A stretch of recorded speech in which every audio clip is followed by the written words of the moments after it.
स्वामी रत्नखंड श्रावकाचार के माध्यम से श्रावकों के आचार का कथन कर रहे हैं।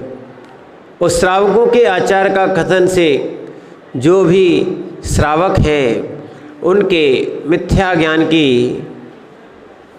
ज्ञान की जो अनुभूतियां हैं वो जो अनादिकाल से ली हैं, और उसी मिथ्या ज्ञान के कारण ही जिन्होंने इंद्रिय सुख को सुख मान लिया है और आत्मा सुख को नहीं जान पा रहे हैं, ऐसे आत्म सुख के बारे में भी उनको बताते हैं और इंद्रिय सुख को धीरे धीरे छोड़ने के बारे में भी बताते हैं। क्या है? क्योंकि ये इंद्रियां जो है ना विष के समान है। क्यों? अनादिकाल से लोगों को अमृत लगी हुई है, लोग अमृत को छोड़ रहे हैं और विष को ग्रहण कर रहे हैं। और ऐसी कौन सी माँ होगी जो अपने बच्चों को विष खाने से ना रोकती होगी? क्या ऐसा कौन सा पिता होता होगा जो अपने बच्चे को विष खाने से ना रोकता होगा? ऐसे ही ये जिनवाणी माँ है, वो इन मोक्ष मार्गियों को, संसार में भटक रहे सभी जीवों को, ये देशना मात्र जैनों को नहीं है, ये जिन देशना सबके लिए है। ये बता रही है कि ये इंद्रिय सुख विष के तुल्य हैं, इंद्रिय सुख विष के तुल्य हैं, और ये जीव की आत्मा का स्वभाव प्रकट नहीं होने देते हैं। इंद्रिय सुख के कारण ही ये आत्मा दुखी रहती है।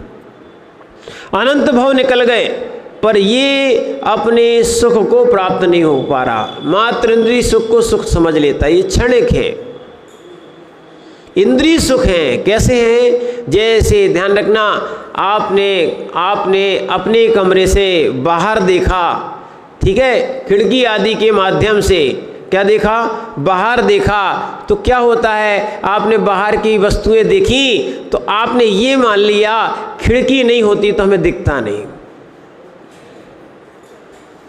किससे दिख रहा है? खिड़की से दिख रहा है। वास्तविकता में खिड़कियां तो बहुत जगह होती हैं, बस अगर वहाँ अचेतन व्यक्ति हो तो उसको दिखेगा क्या? नहीं दिखेगा।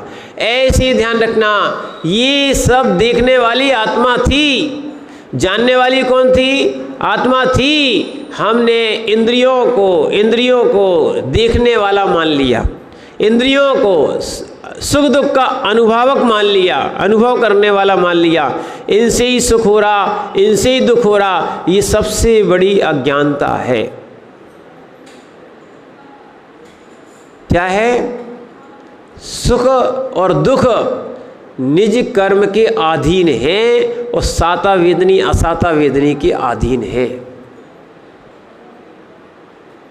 और अनुभव करने वाला कौन? आत्मा। अनुभव कौन करती है? आत्मा। इसीलिए आचार्य महाराज कह रहे हैं, एक गाथा प्रवचन सार में भी आई है, वहाँ भी कह रहे हैं इंद्रियों के सुख होते हैं वो दुख जैसे हैं। सपरम बाधा सहदम विच्छिन्नम बंध कारणम विषमम जम इंद्री तह लद्धम तम सुख दुख में ता। यहाँ कह रहे हैं ये 5 प्रकार का दुख होता है इंद्रिय सुख। कौन कौन सा? वह सुख जो है, जो इंद्रियों से प्राप्त होता है, वो 5 प्रकार का होता है। पहला है पराधीन है। कौन सा? इंद्रिय सुख कैसा है?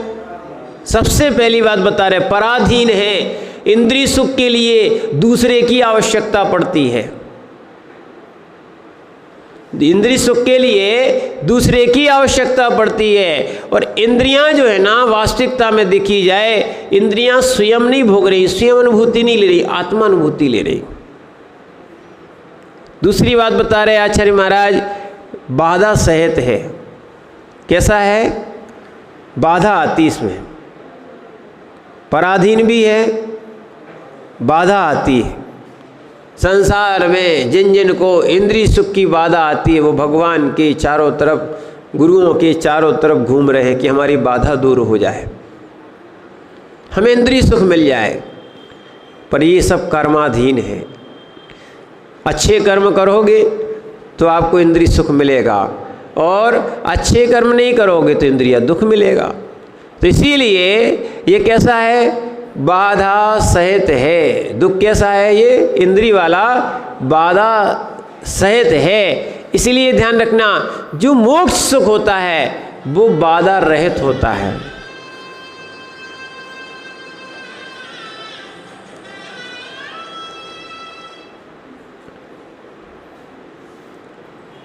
इंद्रिय सुख जो होता है वो बाधा सहित होता है, और आत्मा का जो सुख होता है उसमें कहीं बाधा नहीं आती। मूल बात क्या है, इसलिए अनंत सुख होता है। भगवान को जब सुख होता है तो कैसा होता है, अनंत सुख होता है। इसीलिए अब यहाँ पर आचार्य महाराज एक और चीज़ बता रहे हैं, विच्छिन्नम, यानी छूट जाता है या छूटने वाला है, ये भय लगा है। जैसे धन आदि आ गया, क्या गाड़ी आदि आ गई, मकान आदि आ गई, पत्नी आदि आ गई, बहुत सारी चीज़ें आ गई। अब चली ना जाए, चला ना जाए, चला ना जाए, तो देखो अब आप उसकी रक्षा स्वयं कर रहे हो, वो आपकी रक्षा नहीं कर रहे। सूना घर नहीं छोड़ते हो, सूना घर नहीं छोड़ते हो। सोनी कोई भी आपकी जो इंद्रिय सुख है उसको सूना भी नहीं छोड़ते हो। क्यों, ले गया तो, कुछ हो गया तो। इसीलिए ये सब विच्छिन्नम, नष्ट हो जाएगा। या कभी कभी कोई वस्तुएं समय अवधि के लिए मिलती हैं, ठीक है, तो अगर ये चला गया तो, जैसे कि देवों का सुख, देवों का सुख जितनी आयु है, ये मनुष्यों का सुख जितनी आयु है, इंद्रिय सुख उतना ही मिलेगा। देव क्यों रोते हैं, मिथ्या दृष्टि जीव जब माला मुरझाती है तो इसलिए रोते ही हैं। अब क्या है, अब छूटने वाला है। अरे जब तक मिल रहा है तो अच्छी भावना कर लो, भक्ति कर लो, स्वभाव बना लो। नहीं, 6 महीने तक रोएंगे, और देखो अंत समय जब त्रिभाग आता है, जो परिणाम खराब कर लेता है उसकी दुर्गति हो जाती है। देखो इसलिए बार बार सुना रहे हैं। कल एक अम्मा जी आई थी, बहुत तकलीफ़ में थी, माने स्वयं अपने कारण तकलीफ़ में थी, खूब रो रही थी। हमने कहा एक तो सुनाई नहीं पड़ता, अंत समय देखना, एक तो सुनाई नहीं पड़ता, उस शरीर में यानी इंद्रियों में जहाँ बाधा हो जाती है तो हम धर्म ध्यान सब भूल जाते हैं, है ना, आत्मा और शरीर अलग अलग सब भूल जाते हैं, मात्र रोते रहते हैं। हमने तो यहाँ तक कहा आपसे कि अगर अंत समय दर्शन भी नहीं मिल पा रहे, ये अपना पाप कर्म का उदय, तो कम से कम ध्यान से जितनी आपने क्षेत्रों की वंदना की है, जितनी आपने मंदिरों की जहाँ जहाँ की पूजा की है, या जिस वेदी पे आप बैठ के बहुत समय तक लगातार पूजा करते रहते हो, उसको आंख बंद करके वहीं से देखो, दर्शन होंगे। क्या होगा, अरे इतने दिन का संस्कार कब काम आएगा आपका, कि बस मंदिर आते बस इसलिए मंदिर आते कि भगवान को भी देखते, कि और अच्छे से भगवान को देखा करो। और इसलिए देखना, एक समय भी, हम तो एक दिन की बात नहीं कह रहे हैं, एक समय भी आप जिन दर्शन से दूर नहीं हो सकते हो।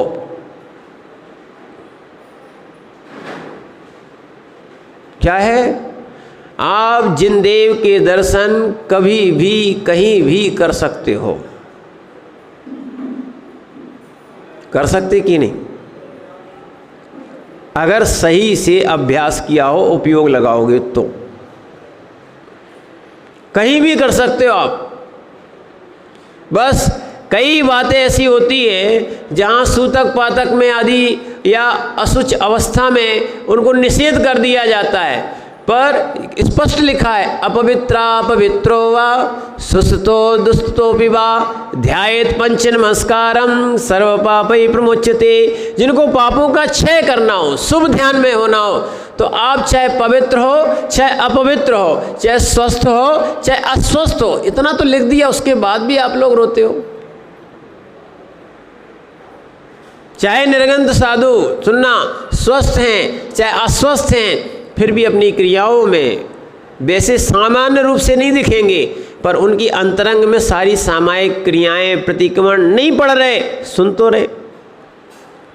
हो सकता है जिनको अच्छी स्मृति है, नहीं भूल रहे हैं, तो वो स्वयं बिना उसके भी प्रतिक्रमण कर रहे हैं।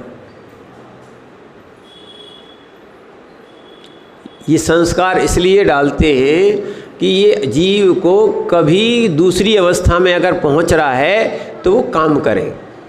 कर्म की निर्जरा भी होती है और साथ में संस्कार भी बन जाता है। तो आप घर बैठे देखना, सुबह सुबह से इतने सुबह आप मंदिर नहीं आ सकते हो, बहुत अच्छी बात, अभी से आप अभ्यास कर लो। क्योंकि अगर ये अभ्यास नहीं किया तो आप रोओगे कि बच्चे मंदिर नहीं ले जाते, और अब आपके बच्चे नहीं सुनेंगे तो दिक्कत होगी। क्या है? ये है हमारी जब तक सामर्थ्य होगी तब तक हम भगवान की चरणों में आएंगे। और सामर्थ्य अगर नहीं रहेगी तो हमारे ध्यान में हम अपने हृदय कमल में अपने भगवान को विराजमान करके उनकी दर्शन पूजा करेंगे।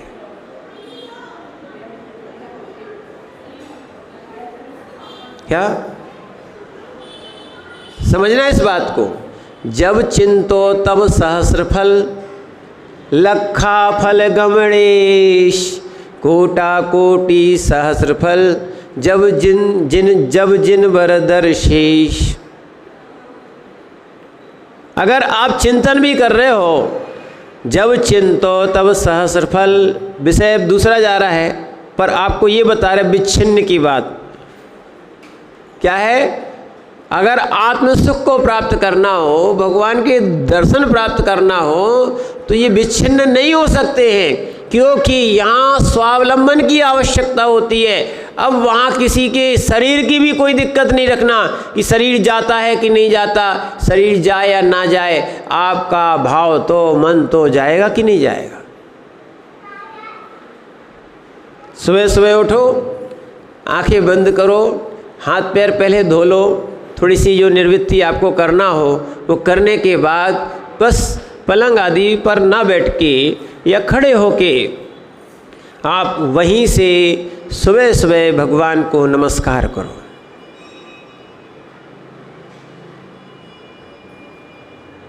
अभ्यास करो। आप क्या करो?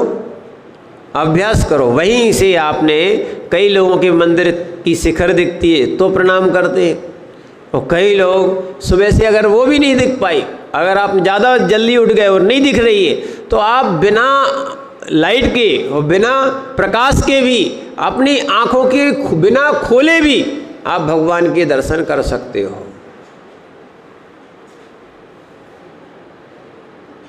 कर सकते कि नहीं करते? इसमें अब जो अपनी स्मृति में था, इंद्रियों से देखा था, अब स्मृतियों में है, वो हम अब दर्शन कर रहे हैं।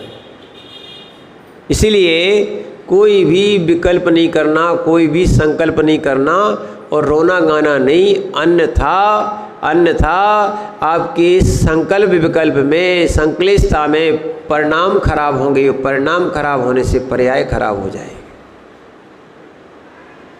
और माना कि किसी को देवायु का बंध हो गया, सुना, ये भी अब योग बनेगा तो वो भी आपको पढ़ा देंगे। अपकर्षण और उत्कर्षण भी होता है।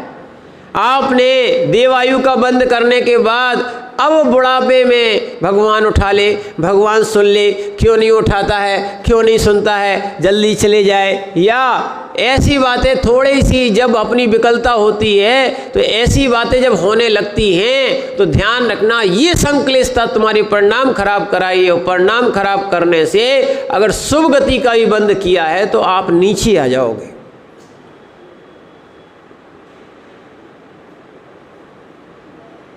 समझो अच्छे से, क्या हो जाएगा?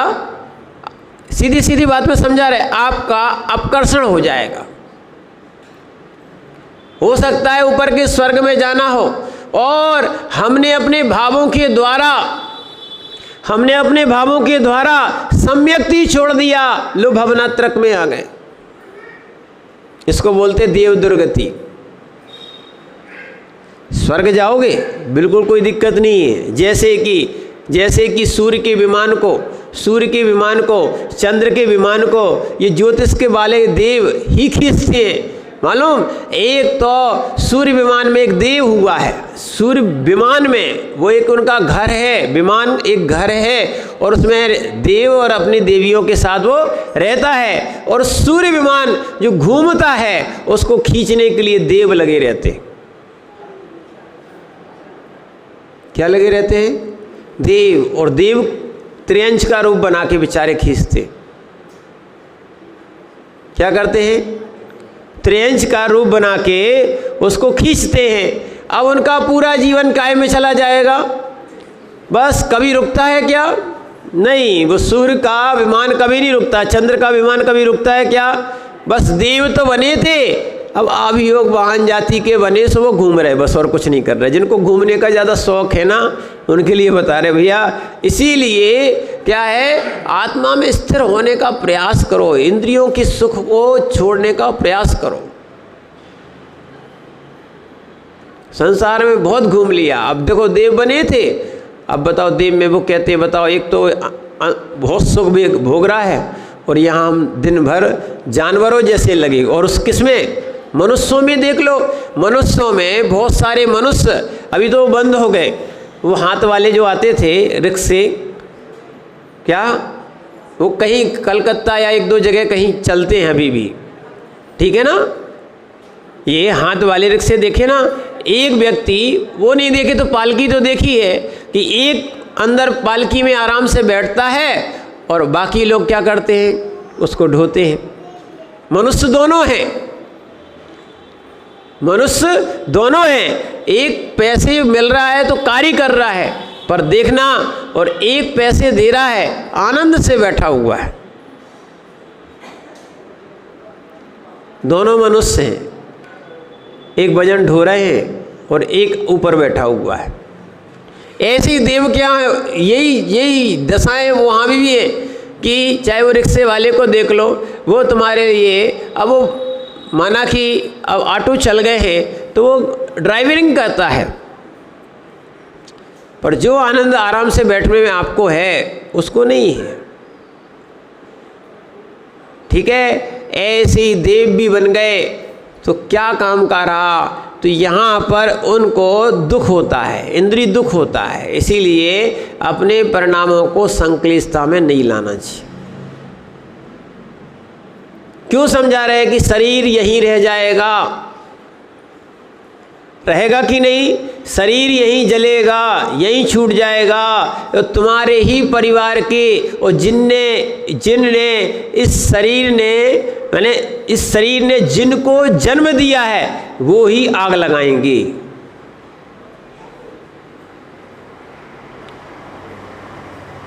तन दिया, मन दिया, धन दिया, सेवा दी, सबकी वही क्या कर रहे?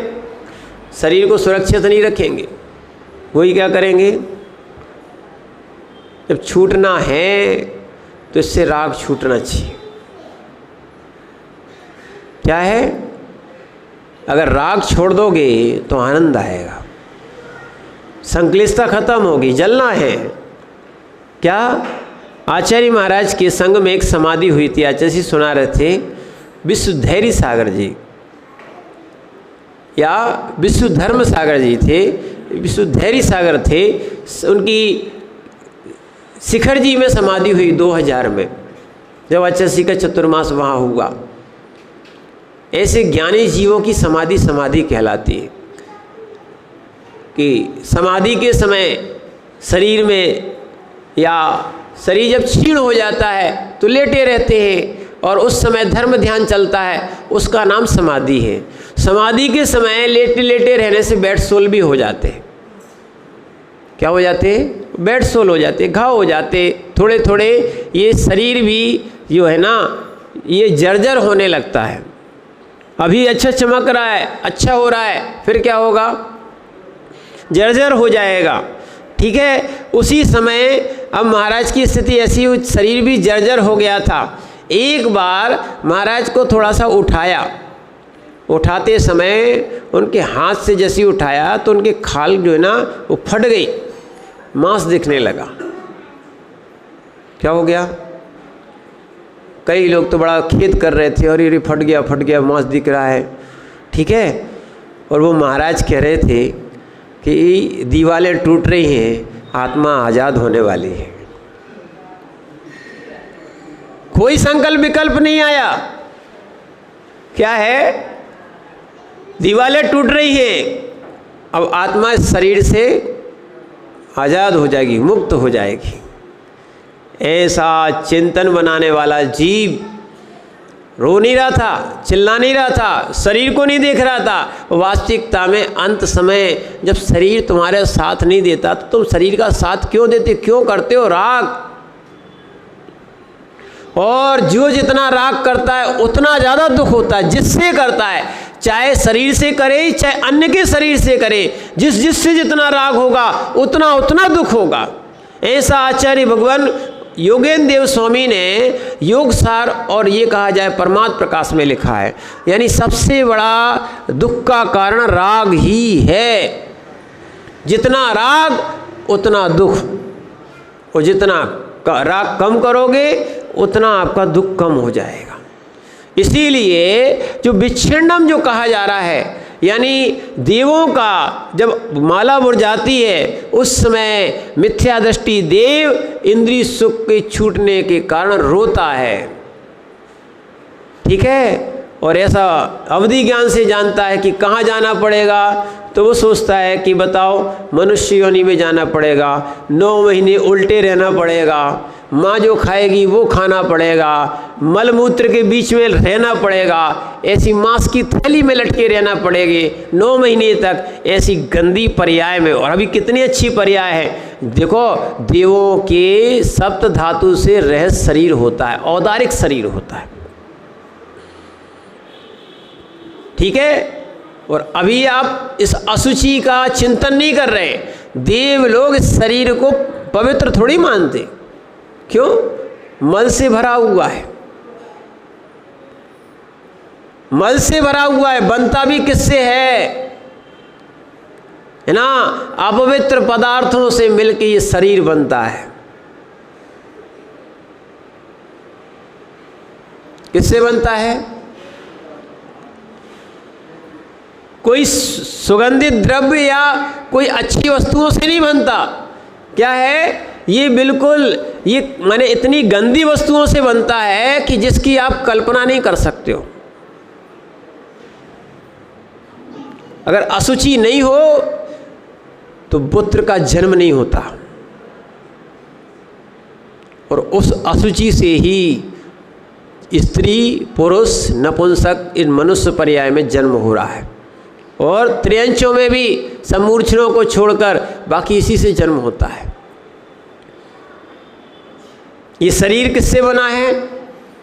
असुचि से बना है। अब इसको आप शुचि कर रहे हो, पवित्र कर रहे हो, पवित्र मान रहे हो। ठीक है ना? मल से बना है और मल ही इसमें निकलते रहते हैं। इसीलिए ऐसे इंद्रिय सुख को सुख नहीं मानना चाहिए। जैसे ध्यान रखना, हमने आपको पहले ही बताया था, हमारी दृष्टि नहीं जाती है, हमको मल दिखता है, पर वही सुअर को मल नहीं दिखता, भोजन दिखता है। ऐसे ही ध्यान रखना, ऐसे ये गंदा शरीर हमें बहुत अच्छा दिखता है, हम उस बहुत अच्छा मान लेते हैं, ये इंद्रियां बहुत अच्छी मान लेते हैं, जबकि आचार्य और वो सिद्ध परमात्मा को लगता है कि कैसे गंदे शरीर में लोग रहते हैं। जैसे ये स्वान या सुअर आदि जो है ना, जब नालियों में रहते तो आपको कितनी गिलानी होती है। दिन भर मुंह कहाँ डाले रहते हैं? नाली में डाले रहते, वही खाते रहते, वही उसमें पड़े रहते हैं। ठीक है? अब उनको क्या है, एसी का सुख तो मिल नहीं रहा है, तो क्या करते हैं वो लोग? नाली में अपनी गर्मी को निकालने के लिए बैठ जाते हैं, वही खाते हैं। आपको गंदा लगता ना?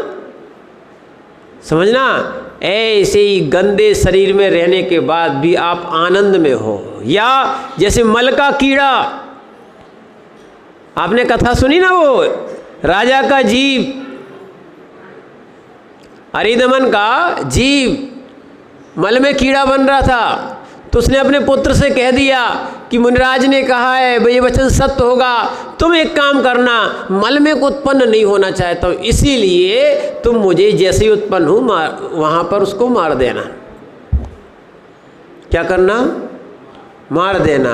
अभी आपको मल की पर्याय अच्छी लगती क्या? अरे मल, अपना ही मल देखना अच्छा लगता क्या? अच्छा लगता क्या?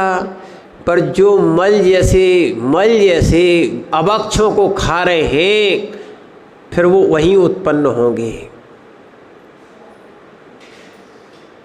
ऐसे कर्म का आश्रय करोगे तुम। समझना इस बात को। क्या है? जैसे गेहूं में कीड़ा होता ना, चाहे तिरुला कहो, पही कहो, घुन कहो या गेहूं का कीड़ा कहो, ये कौन होते? जिनको दिन रात खाने की इच्छा होती है, वही अनाज आदि और इनमें कीड़े होते हैं। अंत समय तक खाने की बात, उनको त्याग की बात नहीं सूझती। जबकि अंत समय हमने स्वयं देखा है, मुनिराज के एक आहार चल रहे थे, उनकी समाधि का काल था, अंत समय उनको आहार भी दिया गया। ठीक है, अंत समय चल रहा था, वो तो महाराज प्रत्याख्यान कर देते, पर कई लोग जो है ना, खाने की उनको अंत समय तक भूख सताती रहती है और नहीं खा पाए तो मन भी सताता रहता है। तो हमने ये देखा था, जब महाराज को उस समय लिक्विड चल रहा था, मस्त थोड़ा सा रस चलता था और थोड़ा सा दूध, तो उनको पहले दूध चलाया गया और जैसे ही थोड़ा सा दूध दिया, उसी रात्रि में उनकी समाधि हुई थी। जैसे ही दूध दिया, उन्होंने थोड़ा सा लिया, थोड़ा हाथ का सहारा दूसरे महाराजों ने दिया, तो जैसे ही लिया, मुंह में से दूध जा ही नहीं रहा था, वो बाहर आ गया। उन महाराज ने छोड़ दिया अपना, उनको शुद्धि की और त्याग करके वो अपने आ गए। हम ये बता रहे थे कि अंत समय जब आ जाता है तो शरीर आहार भी नहीं लेता, पर क्या करें, मन की इच्छा को हम मार नहीं पाते। इंद्री और अनिंद्री यानी जो मन है, इनको हम मार नहीं पाते हैं और निरंतर इंद्री सुख की आकांक्षा करते हैं। क्या? ये खाने मिल जाता, बुढ़ापे में ये खाने मिल जाता, यानी अच्छा नहीं है, पचता नहीं है, और सामने दिख जाए तो बचता नहीं है।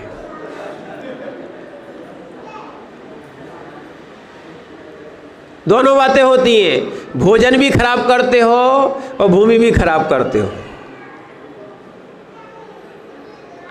वस्तु भी खराब हो रही और भूमि भी खराब हो रही।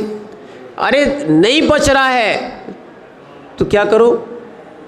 लंघन कर लो, उपवास कर लो, तप का तप हो जाएगा, निर्जरा की निर्जरा हो जाएगी। इसीलिए जीव को विचार करना चाहिए कि अनादि काल से इस जीव को खाते खाते हो गया और ये जीव जो कल्याण नहीं कर पा रहा है, इसीलिए इस कल्याण की भावना से इस जीव को इंद्रिय सुख को कम कर देना चाहिए। अभी पंचेंद्रिय बने हैं, फिर क्या मालूम कौन सी अपन त्रियंच आयु का बंद कर ले तो उस त्रियंच आयु में एक इंद्रिय बन जाए, दो इंद्रिय बन जाए, इसमें इंद्रियां कम हो जाएंगी। समझना। इसीलिए वो देव जो है मनुष्य पर्याय में आना नहीं चाहता, पर एक इंद्रिय बन जाता है, फूल आदि बन जाता है। सुंदर सुंदर फूल, सुंदर सुंदर वृक्ष, ये कौन बनते हैं? देव वाले जो आते हैं। तभी तो तुम्हें गुलाब है, कमल है और मोगरा है और भी वस्तुएं सुंदर सुंदर वृक्ष हैं, इनको देख के आनंद लगता है। ये कौन है? सामान्य नहीं है, ये देवगति से आए हुए जीव है। एक इंद्रिय बन गए तो ये क्या है, यहाँ पर उनको विच्छिन्नम यानी सुख छूटता है तो बहुत दुख होता है। तो इसीलिए ये इंद्रिय सुख कैसा है? विच्छिन्नम, विच्छिन्न होने वाला है। बंध कारणम, एक और ध्यान रखना, ये तो सबसे बड़ी बात समझना, आप भोजन भी कर रहे हो तो बंद हो रहा है। जितने भी भोगो भोग, क्या चल रहा है विषय था? भोगो भोग की सामग्रियां, जो हम जो भोग रहे हैं, पुण्य की उदय से भोग रहे हैं, पुण्य की उदय से मिला जरूर है, पर पाप बंध का कारण है।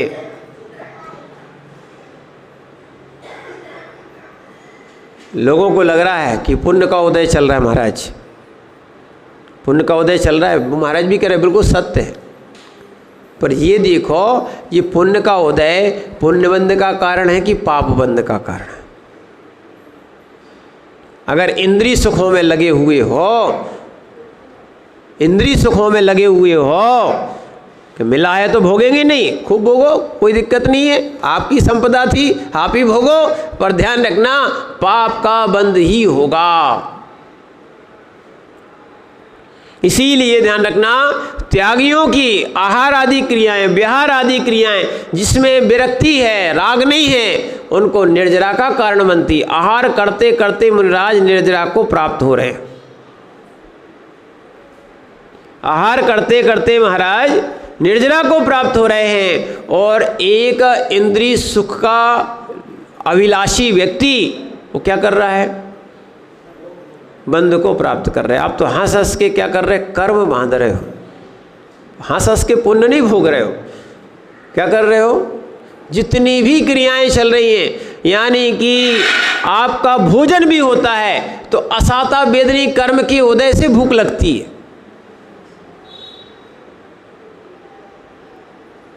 सब क्या है?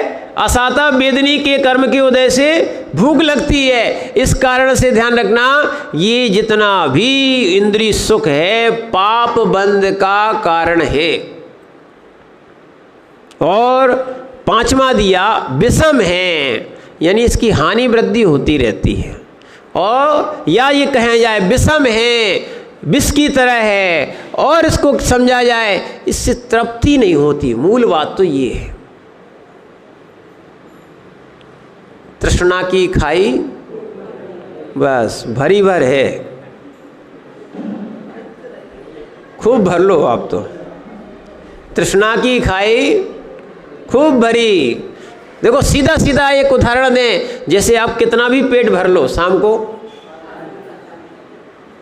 को फिर एक काम करना, शाम को फिर भर लेना, सुबह कभी पेट भरता है क्या? कभी पेट भरता है क्या? नहीं भरता ना। ऐसे ही जैसे रसना इंद्रिय के द्वारा किया हुआ आहार कभी तृप्त नहीं कर सकता है। आप कितने कितने सारे व्यंजन और कितने सारे अनाज खा गए हो, कितना खा गए हो, आपको खुद नहीं मालूम। मालूम है, एक साल में एक बूरा खा लेते हो आप।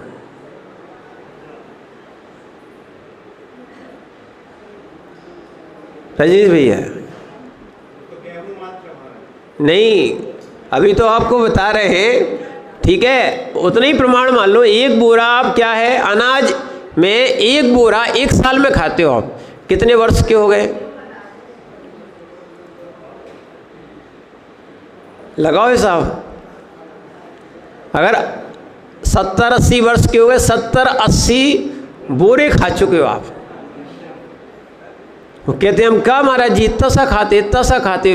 बताओ, सबके सामने झूठ बोलते हो तुम। और इतना खाने के बाद भी तृप्त हुए क्या? हम तो इतना बहुत पूछना चाहते हैं। चलो ठीक है, तुम तो 100 बोरे खाओ, हमारा क्या जाता है, तुम्हारा पुण्य था। पर ये बताओ कि उससे तुम्हें तृप्ति मिली क्या? और देख लेना, जर्दा खाने वाले को देखना, क्या जर्दा खाने वाले को मुंह में दबाए रहता, चलो ठीक है तुमने खा लिया, मान लिया, अब क्या तृप्ति मिल गई? नहीं, और बढ़ जाती। एक के बाद फिर दूसरा, फिर तीसरा, फिर चौथा। ऐसे कई लोग तो ऐसे 25-25, 30-30 है ना गुटके दिन में खा लेते। विचार करना। आपसे ये कह रहे हैं कि तृप्ति मिलती क्या? ऐसी एक और ध्यान रखना, ये लोभ भी है ना, लोभ छोड़ा जाता है, नहीं तो लाभात लोभात जायते। लाभ से लोभ होता जाता है, लोभ कसाय तृप्त नहीं होती, बढ़ती जाती है। ये जहाँ थोड़ा सा लाभ हुआ, और आजकल की धारणा तो बिल्कुल बदल गई है। लोग ये चाहते नहीं है, चाहे दुकानदार हो, चाहे वकील साहब हो, चाहे डॉक्टर साहब हो, चाहे कोई भी हो, ये कोई नहीं चाहते कि हमारा ग्राहक छूटे। माने पहले लोग तृप्ति की वस्तुएं देते थे, आज तृप्ति की नहीं, आज ऐसी वस्तुएं देते हैं कि वो तृप्त ना हो पाए, उसको दूसरी आवश्यकता पड़ जाए।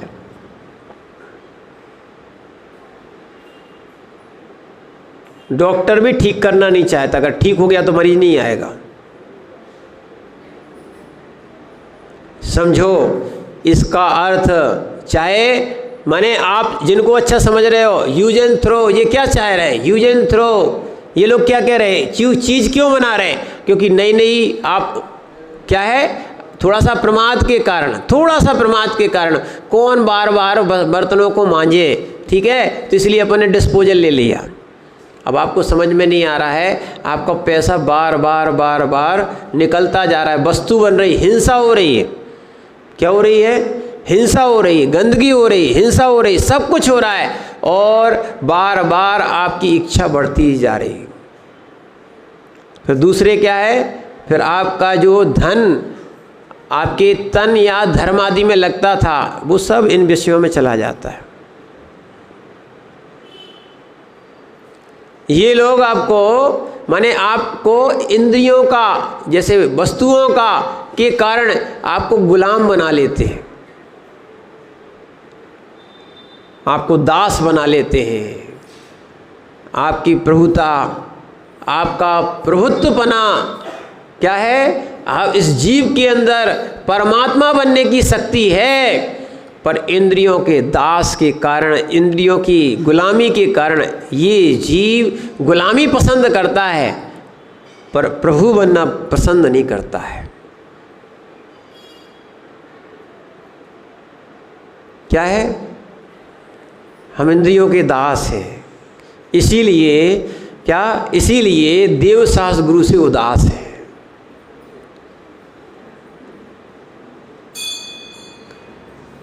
हम इंद्रियों के दास हैं, इसीलिए धर्मादि क्रियाओं से उदास हैं।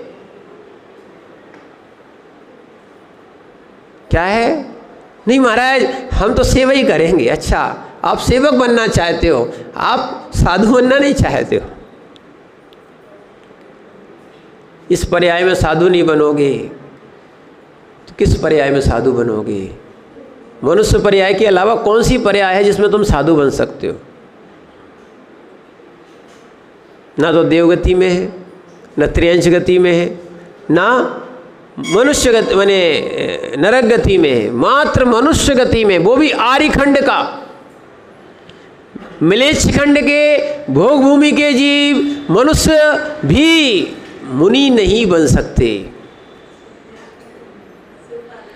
मिलेच्छ खंड की जो स्त्रियां आती हैं, क्या वो भले चक्रवर्ती के नियोग से, वो भले क्योंकि उनका गोत्र चेंज हो गया, वो भले आर्य का दीक्षा ले लें, पर मिलेच्छ खंड के जो है ना, उनके पुत्र हो सकते भले मोक्षगामी हो जाएं, पर ध्यान रखना मिलेच्छ खंड के मनुष्य भी मुनि नहीं बन सकते।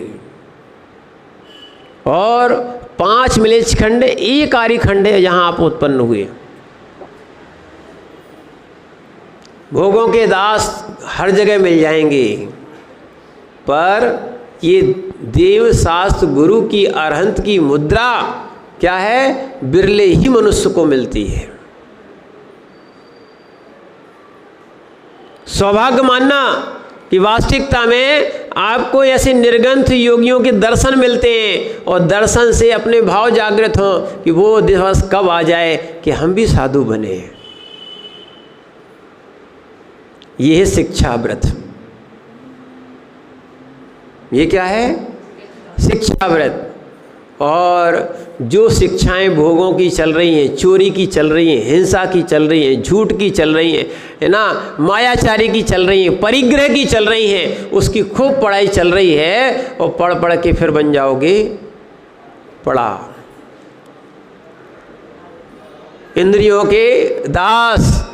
क्या है? इतनी अच्छी योग्यताएं, इतना अच्छा क्षोभसम, इतना अच्छा शरीर, इतना अच्छा कोल, इतनी अच्छी मनुष्य पर्याय, सब मिलने के बाद भी जीव जो है अपने स्वरूप को नहीं जान पाया, तो बताओ क्या कर पाएगा? अच्छे अच्छे लोग, इंटेलिजेंट लोग भी पाप करते हुए देखे जाते। बड़ा दुख होता है, खेद होता है कि ऐसी प्रज्ञा को प्राप्त करने के बाद जिनको कर्म काटना चाहिए थे, वे अपनी भी प्रज्ञा से बड़े बड़े कर्म और बांध रहे हैं, छल कर रहे हैं, चोरी कर रहे हैं, बड़े बड़े घोटाले कर रहे हैं। क्या कर रहे हैं? ये प्रज्ञा से ही कर रहे हैं सब, और अपनी ही प्रज्ञा से, जिस प्रज्ञा से कर्म का क्षय करना चाहिए था जीव को, उसी प्रज्ञा से जीव कर्म का बंद कर रहा है। देखो तो, जिस प्रज्ञा से जीव को धर्म ध्यान करना चाहिए था, वो जीव क्या है? राग द्वेष संक्लेश परिणाम करके और दूसरों को ठग रहा है। लोगों को लग रहा है कि मैं बहुत अच्छा कर रहा हूँ, ठग रहा है, पर नहीं, स्वयं ठगा जा रहा है। पाप बंध का कारण है। इसीलिए ये विषम भी है। कौन? ये इंद्रिय सुख विषम भी है, तृप्ति होने वाली नहीं है। आपको क्या, जिनकी 96,000 रानियां थीं, 6 खंड का राज्य था, 9 नदियों 14 रत्न थे, इनके पास अक्षौणी सेना थी, उनको तक तृप्ति नहीं हुई, तो आपको कौन सी तृप्ति हो जाएगी? ये तो मात्र मनुष्य की बात बता रहे हैं। तो देवों में देख लो, सौधर्म इंद्र के पास असंख्यात देवियां होती हैं। क्या है?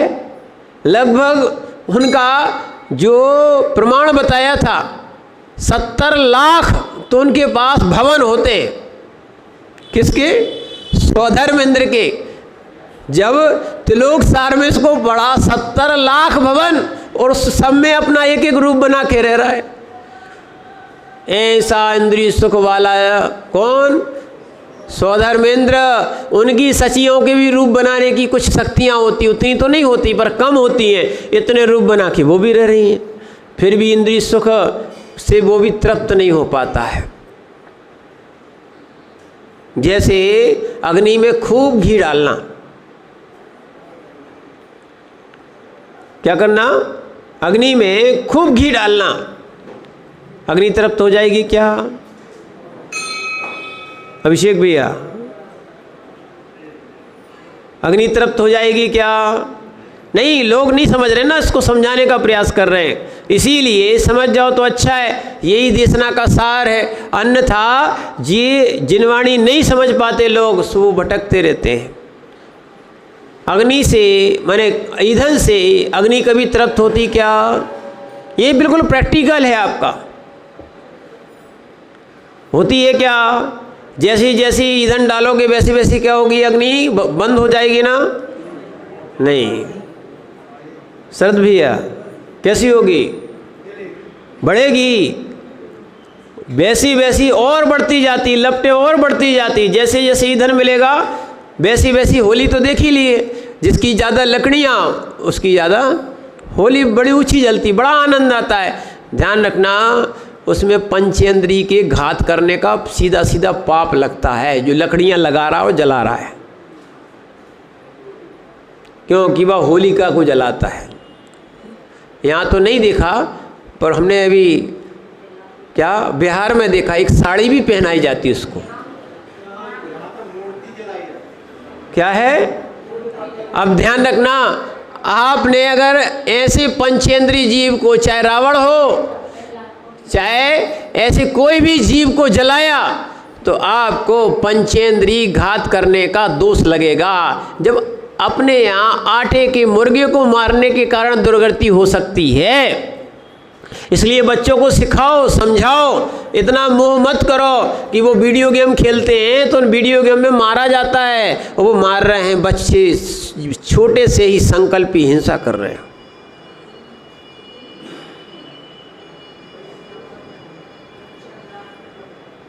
क्या कर रहे हैं? तो बच्चे तो ठीक, बड़े बड़े और बूढ़े बूढ़े खेल रहे हैं बैठे बैठे। क्या करें, समय तो पास करना है। संकल्प ही हिंसा कर रहे हैं। या ये हो सकता है नरक जाने का प्रयोजन कर रहे हो कि बुढ़ापे में भी तुम, बुढ़ापे में भी बच्चों के साथ वीडियो गेम खेलने बैठ गए। दूसरों जीवों को मारने में बड़ा आनंद आ रहा है, यानी आपके वहाँ नीचे के संस्कार आ गए आप में, लगता है, और वो संस्कार बना रहे हो जिस कारण से आपको नीचे जाना है। अरे ऐसे संस्कार बनाओ कि हमें सम्यक उत्पन्न हो जाए। देखना, ऐसे ऐसे जीव हुए, आप शिक्षा नहीं ले रहे, जिनने नरक गति का बंद कर लिया था, ऐसे श्रेणिक ने भी सम्यक के प्रभाव से तीर्थंकर प्रकृति का भी बंद कर लिया।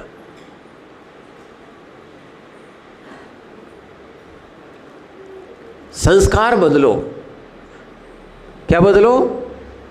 यहाँ भले नियम संयम जो जिनका गति का बंद हो गया या आयु का बंद हो गया नहीं ले पा रहे हैं, कम से कम ऐसे जिनायतनों में आते रहो जैसे वो समोसरण में आता रहा। अब तुम्हें समोसरण नहीं मिलता तो ये भी समोसरण है, इस समोसरण में आते रहो और स्वाध्याय पूजा आदि करते रहो। तब जितना बन सके ध्यान जितना बन सके करो, कम से कम अगली पर्याय में आपको संस्कार मिलेंगे। अन्यथा जो आपके भोगों के संस्कार वर्तमान में है ना, इंद्रिय सुखों के संस्कार हैं जो अनादि काल से चले आए। कभी आपने सम्यक्त की बात सुनी कहाँ है? कभी आपने त्याग की बात सुनी कहाँ है? बिरले लोग हैं जो सुनते हैं, वो बिरले लोग हैं उनमें से भी जो पालन कर पाते हैं। ये भी परमात्म प्रकाश में आचार्य महाराज ने एक श्लोक के रूप में लिख दिया, बिरला जानौ तत्वम बिरला धारव तत्वम। यानी बिरले लोग होते हैं जो तत्व को सुन पाते हैं, बिरले लोग होते हैं जो तत्व को धारण कर पाते हैं, बिरले लोग होते हैं जिनकी ये धर्म ध्यान करने की इच्छा होती है। आपने भी बहुत सारी पर्याय में जो पुण्य किया होगा तब जाके ये जैन कुल और मनुष्य पर्याय मिली। हम लोगों ने भी अनंत भवों में भावना भाई होगी तब जाके ये निर्गंथ पद मिला है। सामान्य नहीं कि कपड़े उतारे और दीक्षा हो गई, ये तो तुम्हें सामने प्रत्यक्ष दिखा है, ये सामव्यवहारिक प्रत्यक्ष है। जैसे सुनना, जैसे आपने देखा होगा पत्थर में चोट मारते हैं तो पत्थर को तोड़ते हैं तो एक आखिरी जब चोट गलती है तो पत्थर टूट जाता है। तो आपको वही चोट, हाँ एक पत्थर एक चोट में क्या हो गया, टूट गया। अरे पहले कितनी बार उसमें चोटें लगी हैं, धीरे धीरे उसके बंधन शिथिल हुए थे तब जाके आखिरी चोट पर टूटा है। ऐसे ही जो आप अभी जैन कुल को प्राप्त हुए हो, जो आप इस देशना को प्राप्त हुए, कितने भवों में पुण्य किया होगा तब आपको ऐसा जिनायतन ऐसा क्षेत्र मिला है जहाँ आप धर्म ध्यान कर पा रहे हो। अन्यथा ऐसे ऐसे लोग सर्विस में हैं, ऐसे ऐसे देशों में लोग हैं, इसी अभी पृथ्वी पर जो आपका वर्ल्ड कहलाता है, ऐसे हैं जिनको पूरे जीवन में निर्गंतों के दर्शन नहीं होते, यानी मुद्राओं के वीतराग मुद्रा के दर्शन नहीं होते, तरस जाते हैं वो लोग। अहमदाबाद की आपको घटना सुना दें। जब हम अहमदाबाद में चतुर्मास करने के बाद 2010 का क्या एक जगह मंदिर में थे, वहाँ पर हाथ से लिखने वाले एक लिपि जो होती है ना, जो पुरानी लिपियाँ होती हैं, वहाँ के एक संस्थापक हमारे पास आए थे। हमारी इच्छा थी कि वो भी चीज़ सीखें और सीखी, उन्होंने भेजा भी था।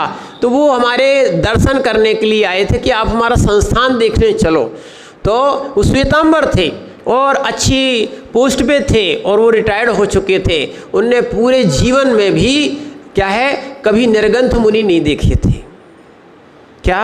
और हमारे सामने वो श्रीफल लेके आए, हम लोग छत पे बैठे हुए थे, वो श्रीफल चढ़ाया, थोड़ी देर तक देखते रहे और उन्होंने अपनी भावना व्यक्त की कि महाराज मुझे मालूम था कि एक जैन धर्म में दिगंबर भी है, पर आज तक मैंने निर्गंथ मुद्रा के दर्शन नहीं किए थे। बोले धन्य हो गया।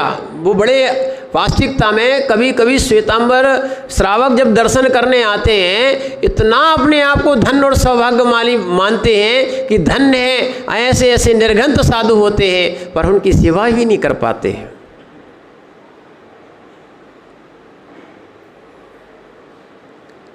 अभी हम लोगों को मनेंद्रगढ़ में मिले थे, इतनी भक्ति करते थे, इतनी भक्ति करते थे। क्या है, अगर आप उनके वाक्य सुन लेते तो लगता कि अरे अपन ने बहुत बड़ा लाभ छोड़ दिया।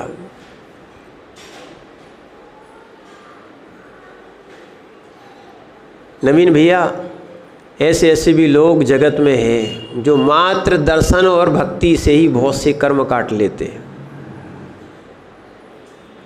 बड़े आनंद से खड़े थे, बोल रहे थे महाराज हमने सोचा भी नहीं था कि जीवन में कभी निर्गंथ मुनि के दर्शन होंगे।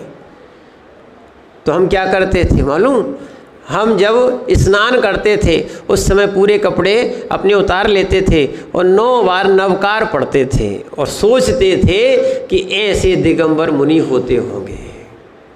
कहाँ? वो बाथरूम में खड़े खड़े सोच रहे हैं कि ऐसे निर्गंथ मुनि होते थे और 9 बार नवकार पढ़ रहे, वो अपनी भावना पूरी कर रहे हैं, और अपन सामने दिगंबर मिल जाएं और मंदिर में खड़े खड़े अपने भाव नहीं हो पाए। बताओ कैसी भावावली हमारी है, कैसे हम इंद्रिय सुख में हैं जहां हमें भगवान नहीं दिखते हैं, इंद्रिय सुख दिखता है।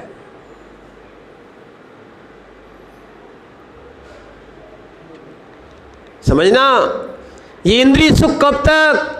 ये निर्गंथ मुद्रा के लिए ही मनुष्य पर्याय मिली थी।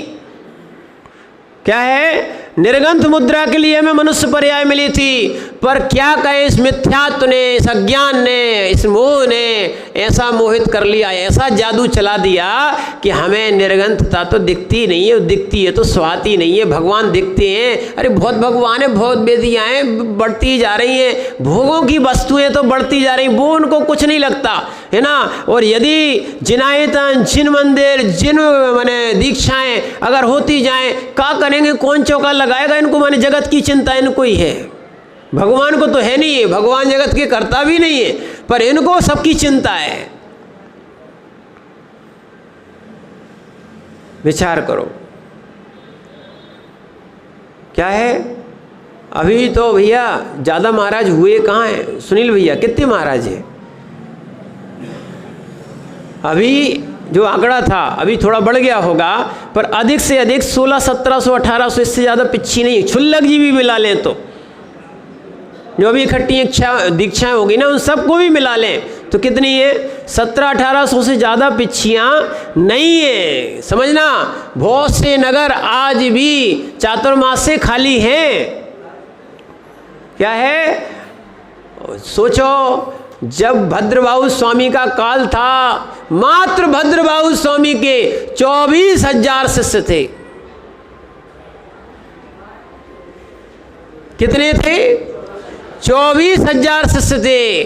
12,000 उज्जैन में रुक गए थे और 12,000 उनके साथ कर्नाटक गए थे। तभी से 2 विभाग हो गए। जिनने गुरु की नहीं मानी तो बना लिया भिन्न भिन्न धर्म।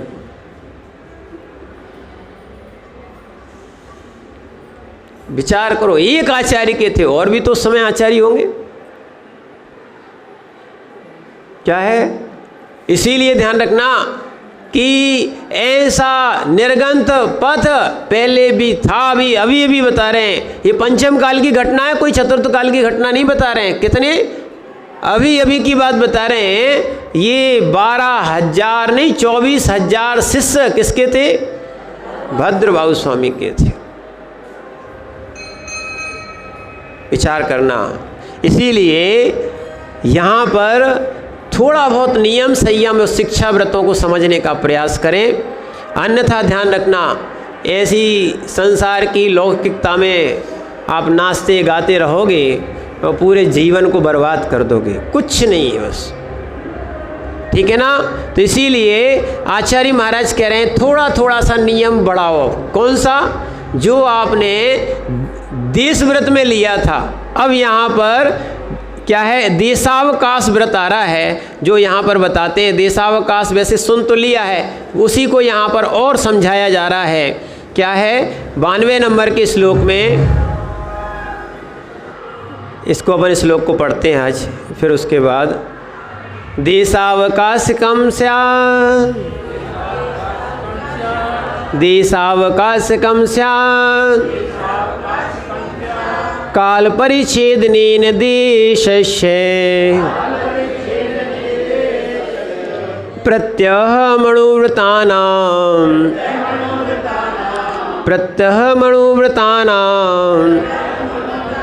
प्रतिसंहारो विशालस्य।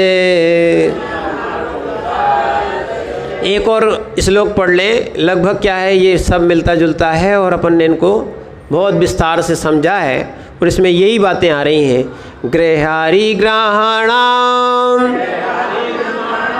गृहारी ग्रामाणाम, क्षेत्र नदी दाव योजनानां च देशावकाश कस्य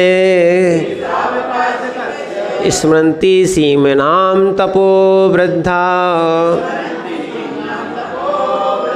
स्मरन्ति सीमनां तपो वृद्धा। दोनों श्लोकों को पढ़ें।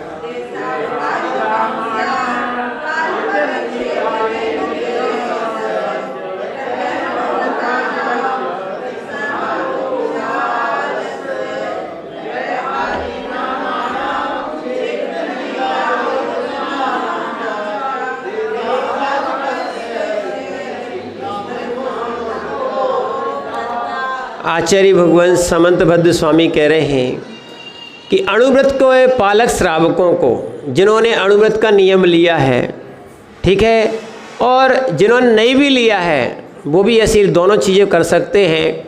अणुव्रत के पालक श्रावकों को दिग्व्रत में की हुई लंबी चौड़ी मर्यादा जो अपन ने ली थी, कहाँ तक की, भारत तक की ली थी, या एक आध बार विदेश की यात्रा करेंगे, जो जिसे जिन यात्राएं ली, बहुत से ऐसे देश हैं, लगभग माने 250 या 250 देश हैं। कितने हैं? इतने ही है ना। पर आप 250 देशों में जाओगे क्या?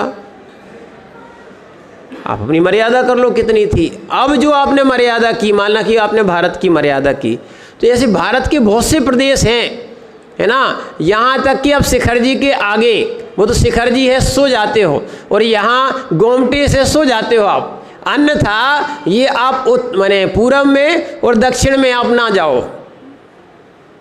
क्या है ये? आप क्यों जाओगे? नहीं तो आप भी देख लेना, बहुत सारे लोग कलकत्ता के आगे ही नहीं जाते।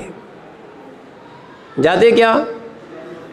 हो सकता है कई ने नाम ही नहीं सुने हो, बड़े बड़े प्रदेशों के नाम ही नहीं सुने हो, ठीक है ना। ऐसी बहुत सारी जगह है जहाँ जाते नहीं है, नियम ले सकते। और यदि अपन ने नियम ले लिया भारत का, तो अब ये बता रहे हैं उसमें दिग्व्रत में की हुई मर्यादा में, किसकी लंबी चौड़ी मर्यादा में, क्षेत्र की मर्यादा का काल के विभाग से प्रतिदिन या संकुचित करना, कम करना, ये देशावकाश कहा गया है।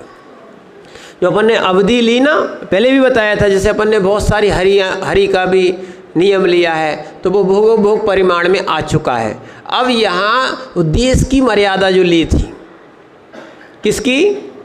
देश की, क्षेत्र की जो मर्यादा ली थी, उसको कम कैसे करना है उसको यहाँ पे बता रहे। उसका नाम क्या है? देशावकाश व्रत। बहुत से ऐसे माने क्षेत्र हैं जहाँ आपको जाना ही नहीं है। क्या है? जैसे नागालैंड हुआ, भूटान हुआ, बहुत सारे ऐसे द्वीप भी यहाँ से, अंडमान निकोबार नाम भर सुना है, कभी जाओगे क्या? नहीं जाना है। बहुत सारी जगह नहीं जाना है। तो जब जाना नहीं है तो वहाँ का पाप आश्रय क्यों कर रहे? या तो उसका त्याग कर दो, और जिनने त्याग नहीं किया तो कम से कम नियम ले लो कि साल भर नहीं जाएंगे। क्या है? और कैसी कैसी मर्यादा ली जाती है, सो आगे बता दिया। तपो वृद्धा, तपों की वृद्धि को प्राप्त गणधर देव। क्या है? तपों की वृद्धि को प्राप्त गणधर देव ने देशावकाश कस्य, देशावकाश शिक्षा व्रत के क्षेत्र की, यानी प्रसिद्ध गली, घर, गांव और खेत, नदी, जंगल, योजनों की मर्यादा का स्मरण करता है। एक और ध्यान रखना, हो सकता है अभी तो आपको हमने अन्य जगह की बात बताई, पन्ना के भी ऐसे बहुत से मोहल्ले होंगे, गलियां होंगी जहां आप जीवन में कभी जाते नहीं हो। शरद भैया ऐसे ही है क्या? क्या है? आज ही बताया ना राकेश भैया, ऐसे ही है कि नहीं? बहुत सी गली ऐसी है कि आप जीवन में पन्ना की गली में भी नहीं निकले होंगे। ऐसी सब घूमी? अच्छा सब घूम लिए, अभी भी घूमते हो? नहीं माना कि देखो ठीक है कि पन्ना की गली, पर कहने का अर्थ है कि आज कितनी गली घूमना है, कितने मोहल्ले घूमना है, ये तो आपको बता रहे। अपन जिस स्थान में रह रहे हैं, अपन का प्रयोजन देखो, जैसे मंदिर है, सब्जी है, दुकान है, और जहाँ अपना एक दो काम विशेष होते हैं, ये विशेष जगह ही सब लोग विशेष जाते हैं। बाकी ऐसी कॉलोनियाँ भी बन गई, ऐसे क्षेत्र भी बन गए जहाँ आपको सालों सालों जाना नहीं होता है ना? ऐसे ही है।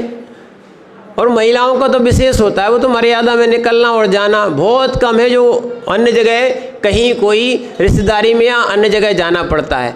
तो अपन मर्यादा ले लो, आज की ले लो, कल की ले लो, 2 दिन की ले लो, 1 हफ्ते की ले लो, जैसी भी आप मर्यादा ले लोगे तो आपका यहाँ पर गुणों की वृद्धि होगी, तपों की वृद्धि होगी, क्योंकि वहाँ तक के पन्ना में भी पूरे पन्ना का आश्रय हो रहा है। इसलिए जहाँ जहाँ प्रयोजन हो वहीं वहीं जाना, उसके बाहर भी नहीं जाना, ये भी कर सकते हो। प्रतिक्रमण तो दोषों के प्रक्षालन के लिए, ध्यान रखना प्रतिक्रमण और प्रत्याख्यान में अंतर है, समझना, प्रतिक्रमण और प्रत्याख्यान में अंतर है। क्या है?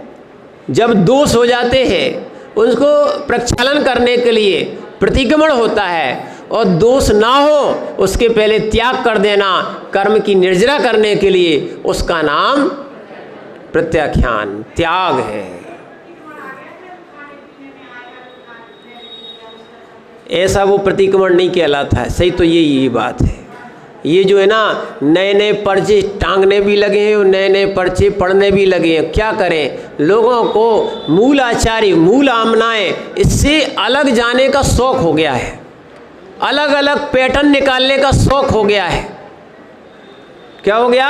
नया नया नया नया नया नया बनाने का और नया नया पढ़ने का शौक हो गया है। ध्यान रखना, नया कुछ नहीं है, बेई क्षय द्रव्य है, बेई जीव द्रव्य है, बेई भूतगल द्रव्य है, नया कुछ भी नहीं है।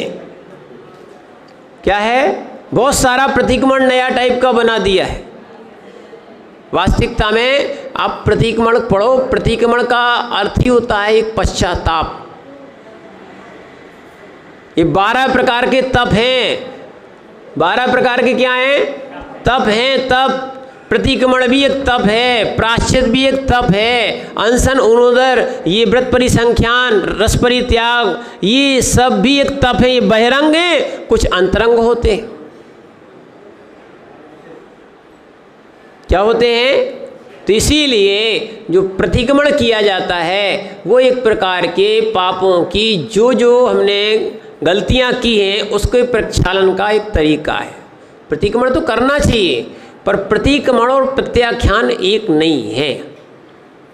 त्याग अलग है और प्रतिक्रमण अलग है।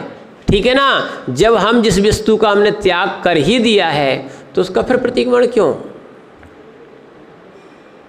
ठीक है ना? उसका दोष नहीं लगेगा। जो हम कर रहे हैं, जो दोष लग रहे हैं, उसका हम तस्मिच्छामि दुक्खम करके आगे प्रत्याख्यान करें कि हम नहीं करेंगे। इसके नाम क्या है? इसका नाम क्या है? हाँ, नहीं करेंगे, इसका नाम प्रत्याख्यान है। और सुबह से नियम ले लिया कि इतनी इतनी वस्तुएं करेंगे, इतने इतने क्षेत्र में जाएंगे, समय आपका बहुत होगा। तो इसीलिए इस चीज़ को समझना, ये सब कहलाएगा क्या? देशावकाश व्रत। इसको अपन जितना बने उतना पालन करना चाहिए। ओम नमः सिद्धेभ्यः।